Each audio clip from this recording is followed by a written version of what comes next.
गोंदिया जिल्ह्यातील मोरगाव तालुक्याअंतर्गत येणाऱ्या वनक्षेत्रात एक बिबट मृतावस्थेत आढळला। वन अधिकाऱ्यांनी पंचनामा करून शवविच्छेदन केलं। त्यानंतर मृतदेहाचं दहन करण्यात आलं।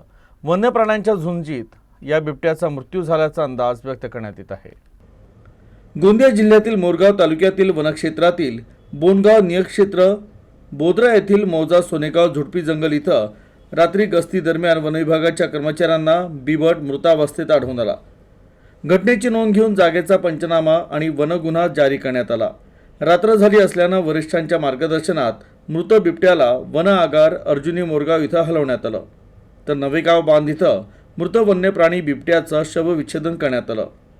मृत बिबट्याच्या मानेवर आणि समोरील दोन्ही पायाच्या वरील भागात सुळे चावल्याचं आणि खांद्यावर नखाच्या जखमा दिसून आल्या। तसंच मानेचं हाड मोडल्याचंही दिसून आलं। यावरून या बिबट्याचा मृत्यू वन्य प्राण्यांच्या आपापसातील झुंजीत झाला असावा असा प्राथमिक अंदाज आहे। तर मृत बिबट्याचं वय अंदाजे 6 ते 7 वर्ष असून तो नर होता।